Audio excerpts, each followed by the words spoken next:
कोई मुक्ति नहीं दिलाया। मैं किसी धर्म का आदि नहीं हूं, मैं वैज्ञानिक धर्म को मानता हूं,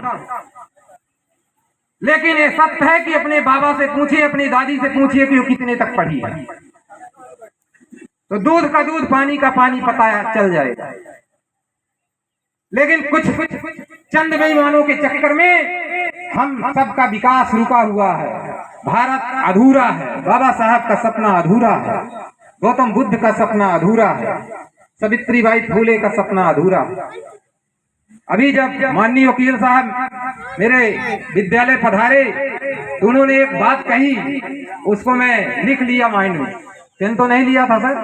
आपने कहा कि 200 वर्ष पहले महात्मा ज्योतिराव फूले ने सत्यशोधक समाज की स्थापना की, लेकिन आज तक अभी कितने % लोग जान पा रहे हैं सत्यशोधक समाज के बारे में? महापुरुषों ने काम तो शुरू किया, लेकिन बेईमानों ने अपने चंद फायदे के लिए उसको बढ़ने नहीं दिया, उसको रोक दिया। तो साथियों, ये बेईमानी हम अपने आप से भी कर रहे हैं। ऐसा मत सोचिए कि हम दूसरे का गड्ढा खोद रहे हैं तो किसी दिन न गिरेंगे। किसी दिन आपका बेटा, आपकी बेटी भी उस गड्ढे में गिरेगी, और इसी का परिणाम है कि आज नशा व्यसन की ओर ज्यादा समाज बढ़ रहा है, शिक्षा की ओर कम बढ़ रहा है। तो ना हाथ मत है, हमारी गंदी सोच के कारण। मैं डंके की चोट से कहता हूँ, डंके की चोट के साथ कहता हूँ कि अगर हम किसी का बुरा ना सोचें तो बुरा ना होगा। हम अच्छा अच्छा सोचें, हमारी आने वाली पीढ़ी, हमारी औलादें अच्छी हो जाएंगी, अपने आप अच्छी हो जाएंगी। हमें ना सोचे कि हमारे घर 4 व्हीलर 2 व्हीलर हवाई जहाज, अरे किसी दिन पंचर हो गई और बीमार हो अच्छा तो पड़ोसियों की ना काम में आएगी कि ना आएगी? बचाहा में अगर 10 4 व्हीलर हैं और किसी की खराब हो गई तो बरही के लखा सेठ से तो ना मांगने जाओगे, पहले पड़ोसी से मांगोगे। अगर मांगोगे भी लखा सेठ से, तब तक इधर काम हो जाएगा। तो साथियों, थोड़ा सा सोच बदलिए, और महापुरुषों की जयंती हम मनाते हैं, मनाना भी चाहिए, लेकिन सत्यता ये है कि बाबा साहब उस सूर्य की किरण की तरह हैं जिन्होंने इस समूचे मानव जगत के लिए, प्राणी मात्र के लिए, चाहे वो मनुष्य के लिए तो काम किया ही। जितने भी आप देख रहे हैं पेड़ पौधे,